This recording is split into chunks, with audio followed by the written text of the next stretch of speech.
എടാ നീ ഇവിടെയും വന്നോ?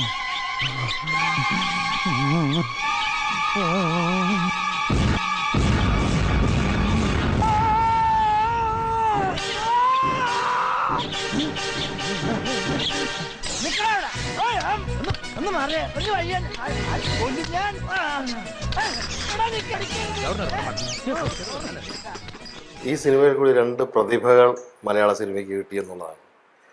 ഒന്ന് ജോണി ആൻ്റണി, ഒന്ന് അൻവർ റഷീദ്. ഈ രണ്ടുപേരും അഭിനയിച്ചിട്ടുണ്ട് അതിൽ.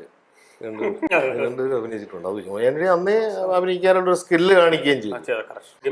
ഗംഭീരമായിട്ട് ചെറിയ സംഭവമാണെങ്കിലും അത് വളരെ മാത്രമല്ല അതിന് വേറെ പ്രത്യേകത എന്ന് വെച്ചാൽ ഇപ്പോൾ ഒരു ഹ്യൂമർ ഇൻസിഡൻ്റ് ആണെന്ന് തോന്നുന്ന സ്ഥലങ്ങളിൽ സാധാരണ ആർട്ടിസ്റ്റുകൾ ഈ പുതിയ ആൾക്കാരൊക്കെ ചെയ്യുമ്പോൾ അവർ കോമഡി അഭിനയിച്ച് കളയും. അങ്ങനെ ഒരു കുഴപ്പമുണ്ട്. അതൊട്ടും കോമഡി ആകുകയല്ല, നമുക്ക് ബുദ്ധിമുട്ടുണ്ടാക്കുന്ന സംഭവമാണ്. അങ്ങനെ ഈ വളരെ നാച്ചുറലായിട്ടാണ് പുള്ളി ചെയ്യുന്നത്. അതാണ് അത് അന്നേ ഞാൻ ശ്രദ്ധിച്ചൊരു സംഭവമായിരുന്നു.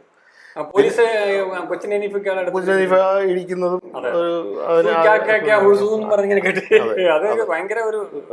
ഒറ്റ ഷോട്ടിൽ ടേക്കിൽ പുള്ളി കറക്റ്റ് ആയിട്ട്. അതുപോലെ അൻവർ റഷീദ് അഭിനയിച്ചിട്ടുണ്ട് അതില്. ഒരു കസേര, അൻവർ റഷീദ് ഇരിക്കേണ്ട കസേര വേറൊരാള് മാറ്റിയിട്ടിരിക്കുന്നതും